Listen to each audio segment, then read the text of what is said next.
দিদি কাল তো রাখি, আমার কি গিফট দিবি? যখন দেব তখন দেখবি।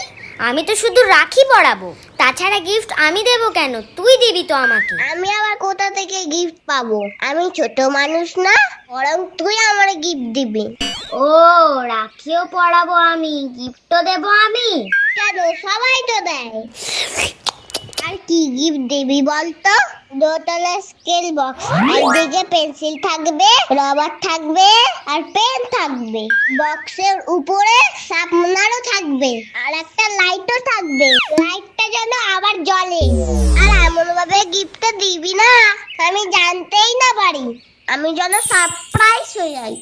হ্যাঁ, এ কি আবার সারপ্রাইজ? শোন, এই রাখিটা বেঁধে দিয়েছি, খুলবি না, এতে অনেক শক্তি আছে। তাহলে কি আমি শক্তিমান হয়ে গেছি? হ্যাঁ, এবার তুই আমার গিফটটা দে তো। আচ্ছা, দাঁড়া দাঁড়া, হাত পাত। এটা আবার কোনো গিফট হলো? লাগবে না আমার এই গিফট, তোর গিফট তুই রাখ। তুই জানিস কাল থেকে না খেয়ে আমি তোর জন্য রেখে দিয়েছিলাম, তুই এরকম করলি তো। দে, তোর আর খেতে হবে না, এবার আমার গিফটটা দে। একটা ছোট লজেন দিয়ে আবার ভালো গিফট চাইছি। এই গিফটটা আমার, আমি আর তোর দেব না। তুই তোর পছন্দের লজেন খাগে যা।